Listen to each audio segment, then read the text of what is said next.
Hello student, welcome to EPG Pathsala. I am Dr. Ajit Jaswal from Department of Anthropology, Pondicherry Central University, Puducherry. Today we are going to discuss about a module entitled Introduction to Human Growth and Development under paper Physical and Biological Anthropology. In this module we are going to study about the definition of growth and development, differences between growth and development. We will also try to find out the history of growth studies and also the method of studying growth. We will also give importance to different phases of growth and ultimately what are the factors that affect growth. Before starting this particular module, let me give you a small introductory information about growth and development. Growth is the only evidence of life was said by John Harry in the 19th century itself. It is not an elaboration of function, differentiation of tissues, nor the laying down of metabolic pathways as per Gross, rather an increase or decrease of some measurable quantity continuing throughout. As the life of an organism is an ongoing process, it must be thought of as an increase in some measurable dimension. It is a dynamic process beginning with the conjunction of two sets of genes in the fertilized ovum. It shows a basic underlying consistency and does not proceed in fits and start except in terms of certain increments. In Encyclopedia Americana says that physical growth comprises all the morphological modification that characterize the lifespan of an organism.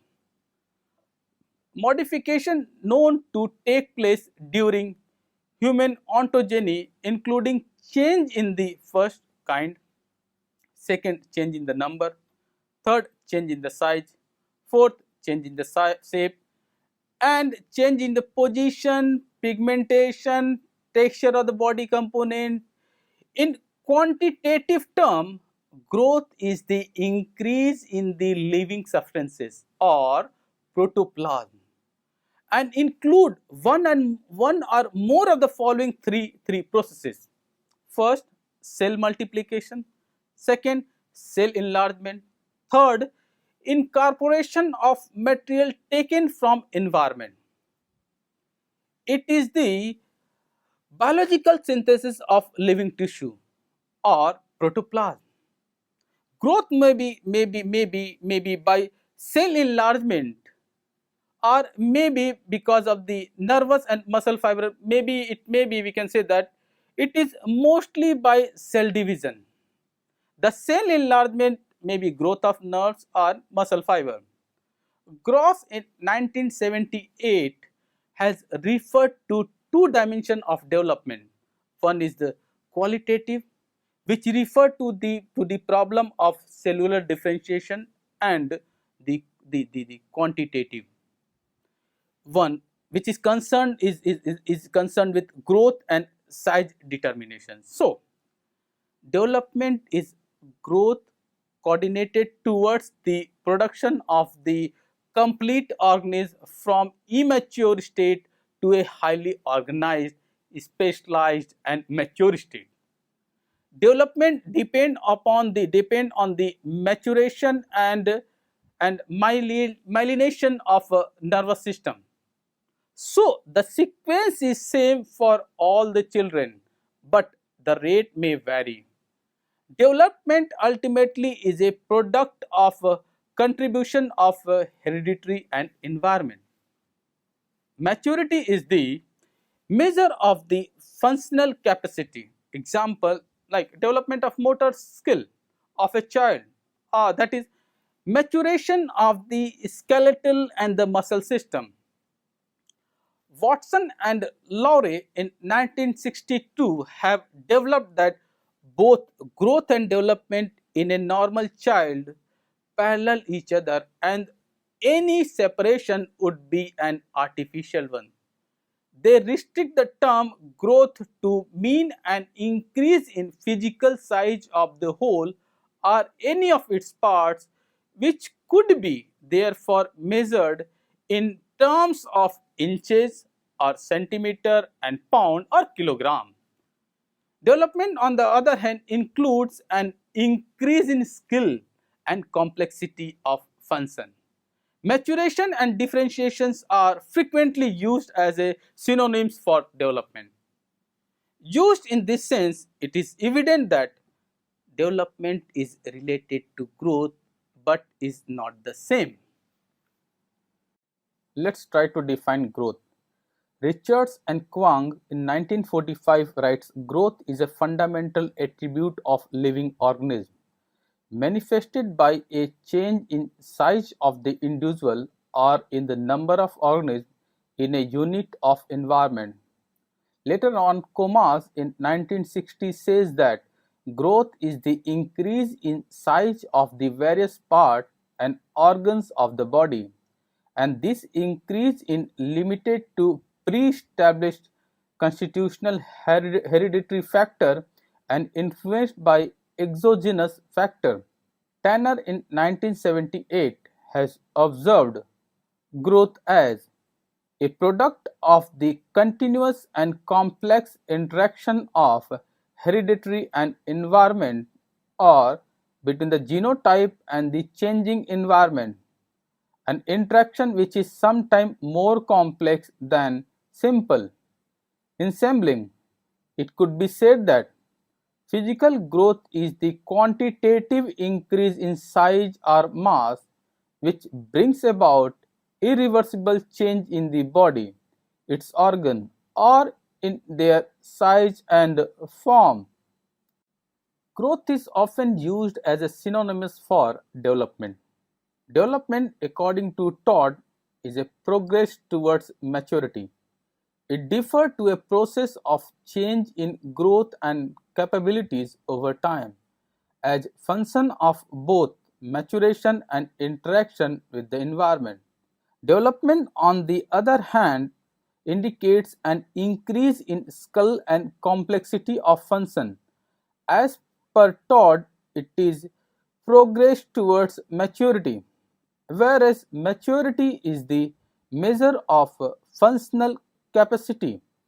Example, the development of motor skill of a child, that is maturation of the skeletal and muscle system.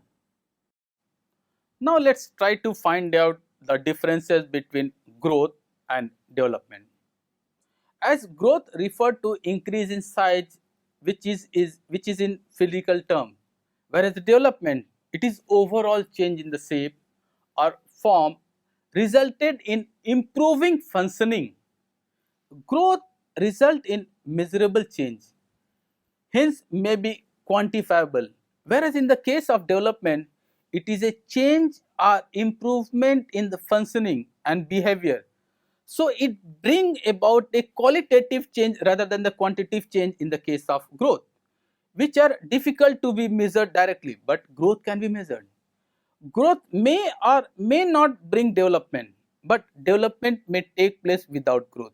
So we can say that development is a qualitative in nature, whereas a growth is a quantitative in nature. Development cannot be measured. There is no measurable limit is there for the growth, for the development. But for the growth, we can measure. We can give some unified value. It could therefore be said that growth and development in a children is a continuous and steady process. Growth pattern of every individual is unique and different parts of the body grow at different rates. Before the 17th and 18th century, mostly the artists started using accurate proportion of the human body in their drawing. That is, by the late 15th century, Leonardo's drawing correctly rendered adult and child body proportion. The anatomical differences also started to depict in their work, and the children of normal proportion and growth pathologies. In 1651, physician William Harvey helped establish that the embryo is not a performed adult. Rather than during development, the human being passes through a series of embryological stages that are distinct in appearance from the form visible just before and after birth. Gallen wrote about the appearance of the fetus in the later stages of pregnancy. The first accurate drawing of fetus were made by Leonardo da Vinci, who dissected a 7-month-old fetus and stillborn, full-term infants. Other description of fetal anatomy and physiology followed Leonardo's work, notable by Versailles in 1555. The study of growth after birth began with the concept of infant and the children as miniature adult who had to only increase in size during the growing years. By the late 15th century, Leonardo's drawing correctly rendered about and child body proportion. Albrecht devised a method of geometric transformation that he used to accurately render proportion of the human head and face. The first longitudinal study on human growth was made by Count of France upon his son. He measured the stature of his son every 6 months from 1759 on the behest of Buffon, who included the measurement and his commentary on them in a supplement to his Historic Naturally in 1777.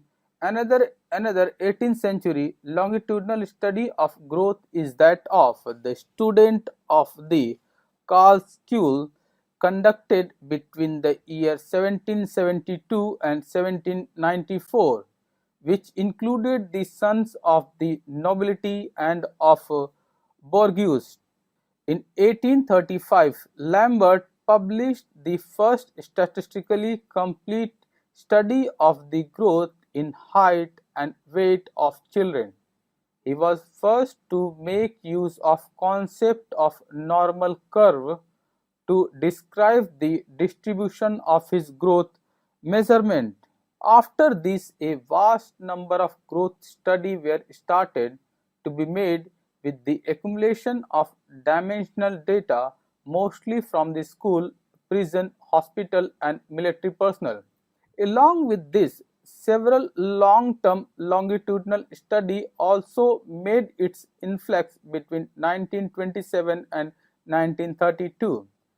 This include the famous longitudinal study at the Fields Institute or Yellow Spring, the Bolton Brush study at Western Reserve University, the Berkeley Growth Study, Guidance Study and Oakland Growth Study at the Institute of Human Development of the University of California, the Child Research Council study at the University of Colorado and the Harvard School of Public Health Growth Study.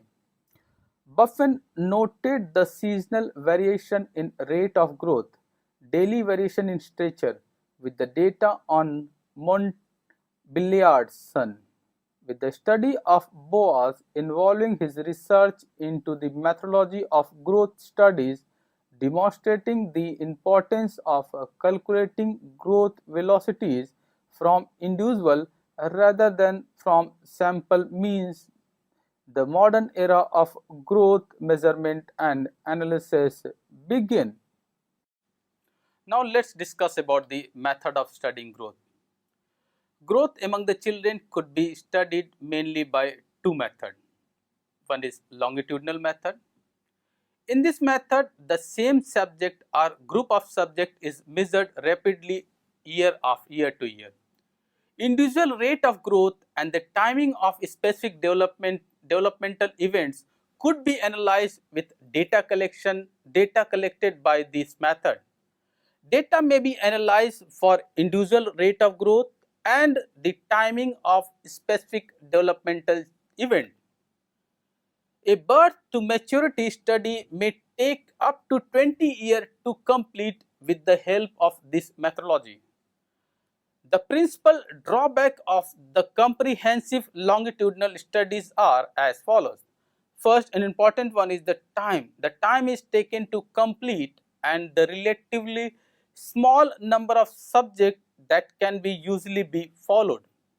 Next one is the longitudinal study are by their nature is costlier in nature and dependent upon the continuous cooperation of the subject. It is therefore essential that the highest of accuracy should be maintained in collecting and recording the data, and the method of analysis used should be those appropriate to the method of study, yielding the maximum and accurate information covering individual growth. Next one is the cross-sectional method. In this method, the subject was measured only once. Subjects of different ages are measured at a single point of time. This method provides a general description of age-related growth changes. A growth study could be completed within a very short span of time. In a comparative survey of children's growth in different populations, the concern is more with the means and variation of group of children than with the growth pattern of individual. Therefore, the information is usually from cross-sectional studies. Cross-sectional methods are adequate for studying distribution of various measurements in different individuals at different ages, and for constructing standard of growth attained like height and weight standard. In these circumstances, the relative case is and rapidly with which result may be obtained from a large number of cases make cross-sectional method preferable to longitudinal one. Cross-sectional methods are also obligatory in circumstances where continuity is not possible. Example, autopsy studies on internal organs. From a cross-sectional studies and the centiles of distribution could be calculated, which are often used as the basis for population standard. A large number of subjects are necessary for creating effective standards, but there are a number of limitations also. So, there are limitations to the usefulness of even large scale cross-sectional studies, like they tell us nothing about individual increment or increments from 1 year to the next. That is about individual rate of growth. Though they give us an estimate of the mean rate of growth of the population, they tell us nothing about the variability around the mean. Since this method mixes data of early, average and late maturing children, it results in a mean velocity curve that underestimates the actual velocity of growth of all the children during the adolescent spurt. In a clinical context, it is required to compare a given individual velocity or rate of growth with standard for velocity at his age. Semi-longitudinal or linked longitudinal method. Longitudinal and cross-sectional studies are complementary, and both are required for a full understanding of the growth process. For some purpose, a good design is that of linked longitudinal studies, that is, study covering the ages of 0 to 6, 5 to 11, 10 to 16 and 15 to 21. Efficient sampling of the population is crucial to obtain smooth joints in the data. Mixed longitudinal method. Maximum information could be extracted from a mixture of longitudinal and cross-sectional data as described by Tanner. It is called mixed longitudinal studies in which children have the liberty to enter and leave at different ages, giving various degree of longitudinality.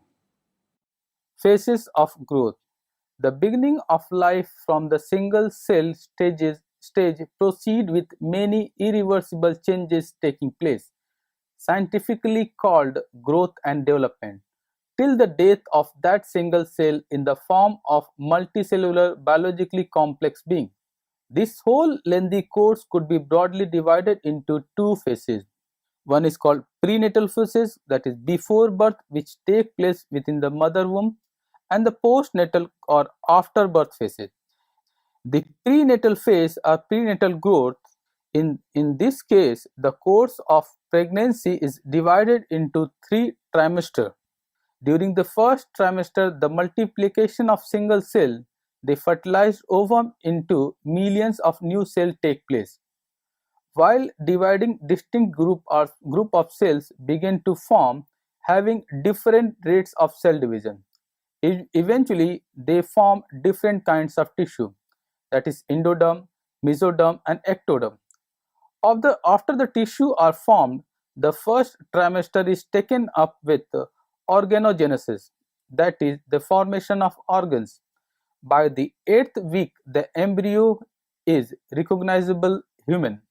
By the start of the second trimester, the embryo is a fetus as the differentiation of the cell, tissue and organ is complete. The embryo grows slowly in length, reaching about 1 to 1.45 millimeter at 18 days during the first trimester. At 8th week after conception, the crown rump length is about 30 millimeter. By the 4th month, it is about 205 millimeter, and by the 5th month, 254 millimeter. By the end of the 6th month, it is between 356 and 381 millimeter, that is about 70% of the average birth length. Weight increase is less rapid. At 8th week, the embryo weighing about 2 to 2.5 gram or 2.7 gram. At the 7th month, the fetus weight only 700 gram. Growth rate increases during the last trimester when the development and maturation of the circulatory, respiratory and digestive system occur, preparing the fetus for the postnatal life. Postnatal growth, that is after birth. Prenatal and postnatal growth and development are one continuous process, but the incident of birth and beginning of extrauterine existence is an important dividing point. Life after birth has been divided into different period of growth differently by the various researchers. Like as Watson and Lowry in 1962, he defined the stages of growth as the growth period is prenatal, which is a period from 0 to 280 days approximately, ovum from 0 to 14 days, embryo from 14 days to 9 weeks, fetus from 9 weeks to birth, premature infant from 27 to 37 weeks, that is birth average 280 days, neonate, it is the first 4 weeks after birth, infancy is first year, early childhood, what is called also called as preschool, is from 1 to 6 year, late childhood, that is prepubertal, it is from 6 to 10 year, adolescence, in girls it is 8 or 10 to 18 year, in boys it is 10 or 12 to 20 years, puberty, average puberty, in the case of girls it is 13 year, whereas in the case of boys it is 15 year.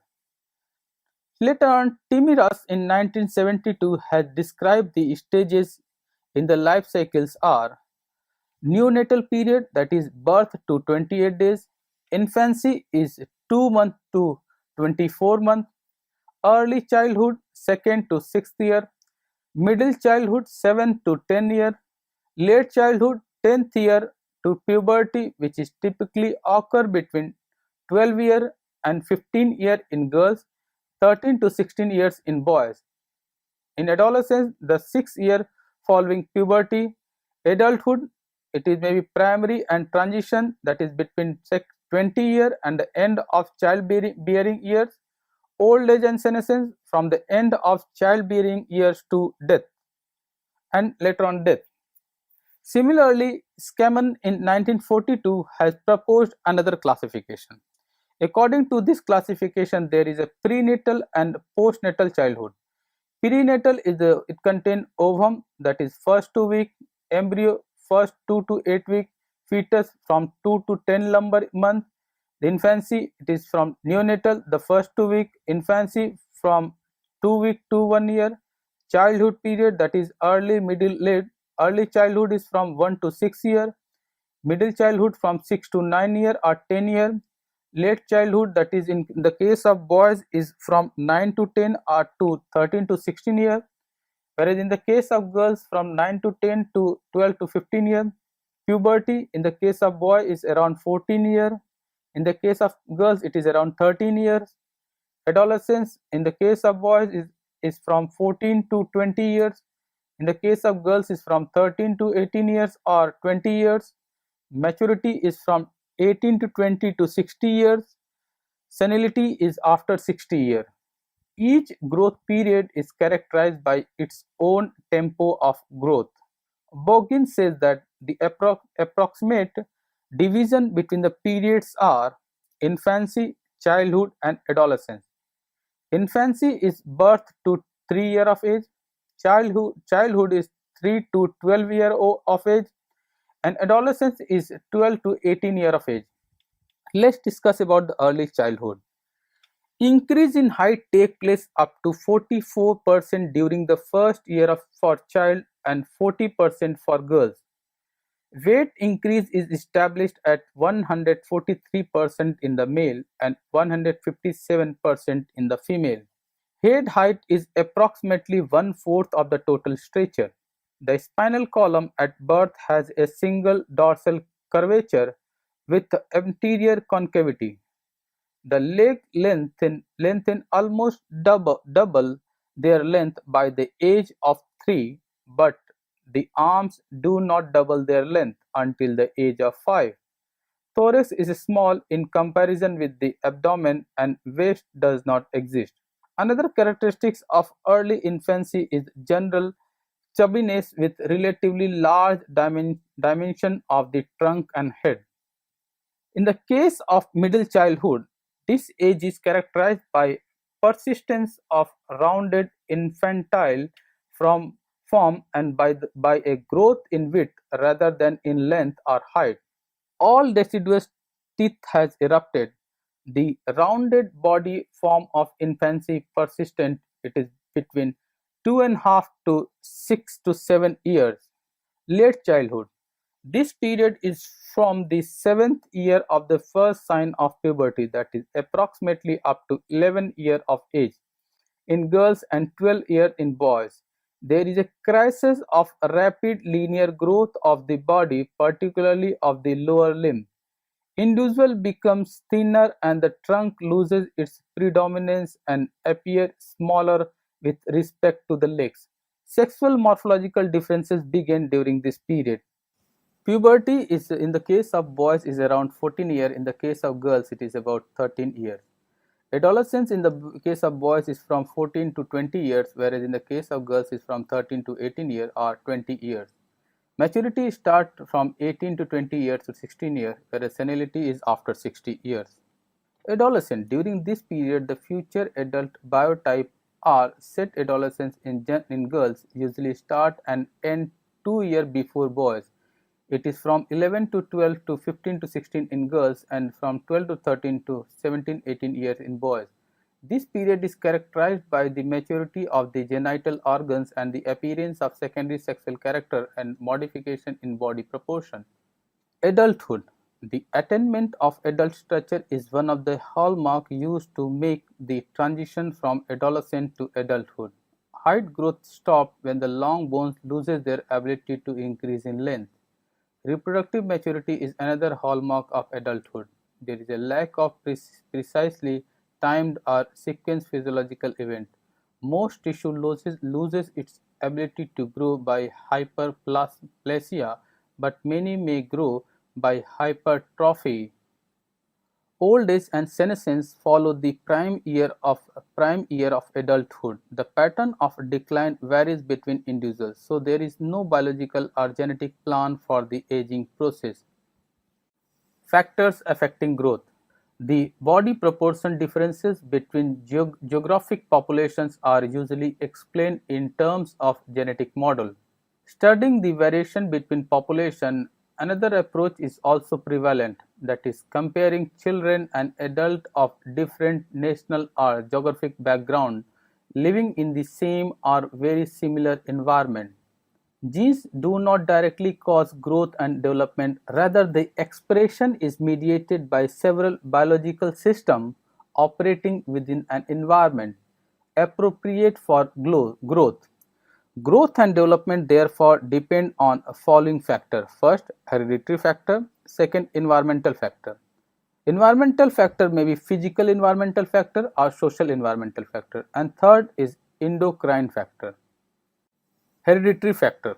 Growth depending on hereditary factor is indicated by the difference found in the amount and or the rate of growth between children and adults of different national or geographic background living in the same or very similar environment. The genetical control of body shape is much more rigorous than the size.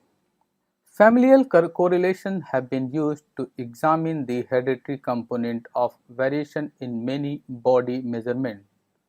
Studies focused on this area are many. A difference in height and weight velocity between the early, average, and late matures has been found by Hague and Tarranger, thus final height varying significantly between the late maturing boys and the other two maturing group of 6 averaging 6.5 cm and 4.2 cm respectively. Twin studies offer a more direct methodology for delineating the influence of heredity on growth. This genetical control operates throughout the whole period of growth. Skeletal maturity shows a close correspondence at all ages in identical twins. The time of eruption of the teeth, both deciduous and permanent, and also the sequence in which they calcify and erupt is largely determined by heredity. Heredity estimated that genetic factors account for about 34% of the variance is due to fetal genotype. Thus, higher the expected concordance in birth weight of dizygotic twins is likely to be due to the shared maternal environment, which sets some common limits to the growth of both twins. Similar long-term differences in growth between monozygotic twins of markedly different birth weight have also been reported by Faulkner. Theoretically, the familial correlation shows a measures of genetic similarity but are also equally a measure of environment. So, in hereditary estimate or hereditary factor, in a general, a particular environment may prove highly suitable for a child with a certain gene and highly unsuitable for a child with other. Thus, as per Tanner, it is very difficult to specify quantitatively the relative importance of heredity and environment in controlling growth and physique under any given circumstances. Environmental factor. There are number of environmental factors are there, like first one is altitude. High altitude environment, that is an altitude of 3,000 meters above sea level or higher, impose a number of stress like hypoxia, cold, high solar radiation, low humidity, high winds, and rough terrains. Since these stresses could not be overcome by any cultural or behavioral adaptation, so it results in differences in growth. Similarly, next factor is climate. A relatively large body volume and a small surface area is is the body type best suited for the heat retention in cold climate. In hot environment, a thin subcutaneous layer of fat would help minimize heat retention. For healthy individual, winter is a season of minimum weight gain for children and the time of maximum weight loss for adults. It occurs simultaneously with maximum height gain. It is suggested that seasonal periodicity in sunlight may act on human endocrine system so as to synchronize changes in growth regulating hormone activity with changes in sunlight availability or intensity. Next is season of year.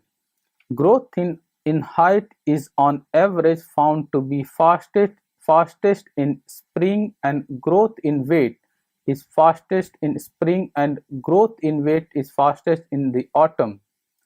Tanner says that individual children differ both in the time which they show a seasonal trend, which may be because of variation in endocrine reactivity. Next is nutrition. The effect of socio-cultural factor associated with economic condition was studied by Bharti and Basu. They say that they found an increase in the anthropometric measurement with the improvement in economic condition in both the sexes. Therefore, it could be seen that some of the socio-economic and socio-cultural factor which forms a part of the micro-environmental surrounding of the people sometimes affect the individual directly and other exert their influence through intermediate mechanism, that is nutrition. Next factor is migration and urbanization.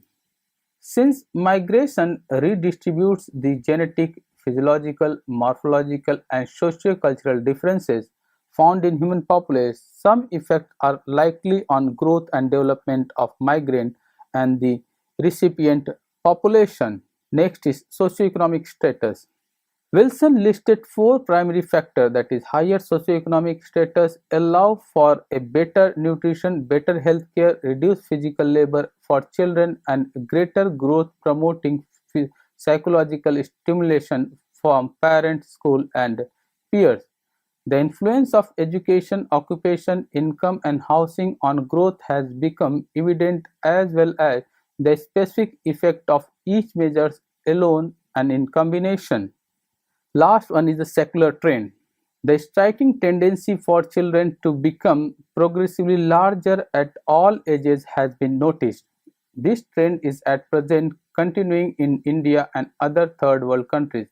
This trend in children's size is due both to earlier maturation culminating in final adult height being reached earlier and as per Tanner, this adult height has also increased.